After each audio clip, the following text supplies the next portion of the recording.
Hello po, magandang umaga po sa ating lahat. Welcome back to our vlog. And for today's video is magluluto po tayo ng ginisang tahong. Magluto tayo ng tahong at saka sa simpleng pamamaraan upang sa ganun ay madali lang natin matutunan kung paano tayo magluto ng tahong.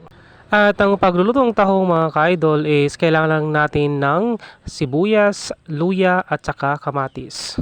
At saka igigisa lang natin ito mga ka-idol yung ating tahong. So ayan, nag-start na po akong hiwa ng ating mga kamatis, yung mga luya at saka sibuyas.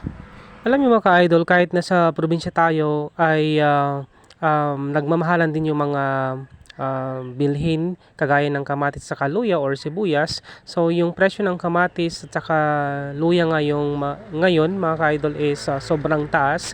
Kaya konti lang yung ginamit kong kamatis at saka luya dyan.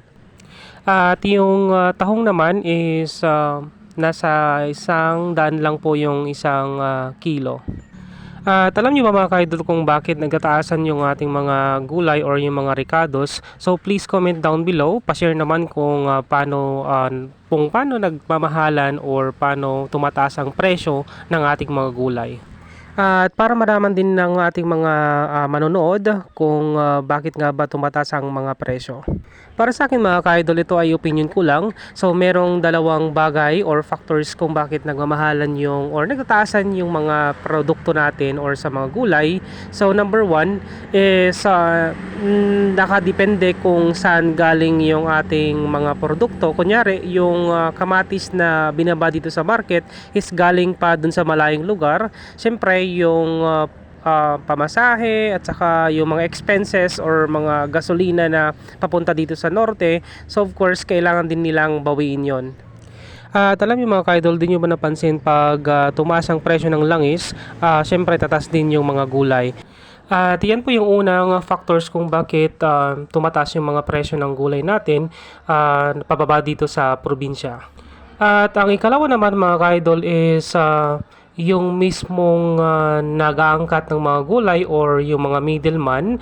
At yung mga middleman na tinatawag nila mga ka-idol is sila po yung mismong pumunta dun sa mismong nag-harvest or dun sa mismong mga farmers at nag-aangkat. So sila po yung talagang kumukuha or naghahakot ng mga gulay from farm to market.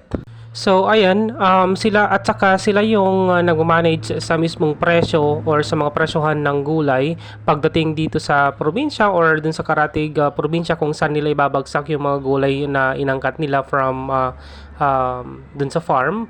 At isa pang discard nila mga ka-idol, yung mga middleman natin or yung mga mismong nag-aangkat ng mga gulay din from sa mga farmers is pupunta sila sa lugar na kung saan wala yung stock or walang vegetable na available dun sa mismong lugar na yon or dun sa province na yon. So yun po yung i-target na angkatin sa mga farmers para makuha nila yung gusto nilang presyo or yung mataas na presyo na gusto nila.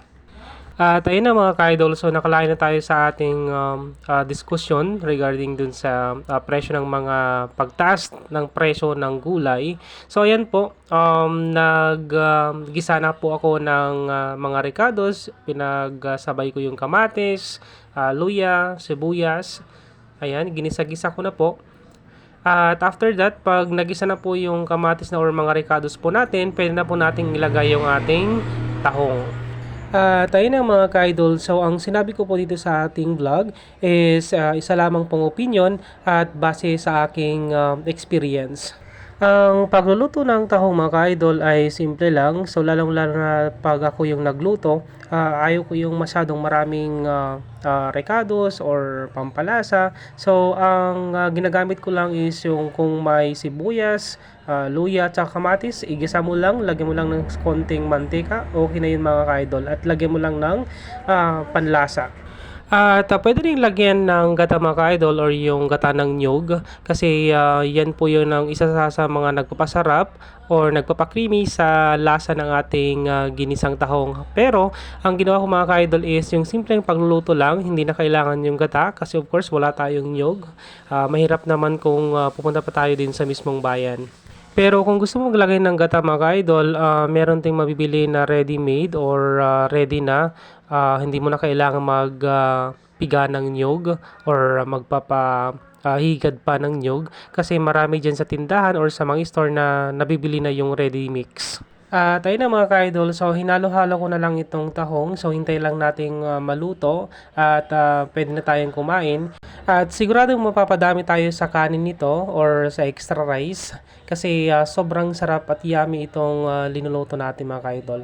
At ayun na nga, so luto na ang ating ginisang tahong. So naghain na po tayo at pwede na po tayong kumain.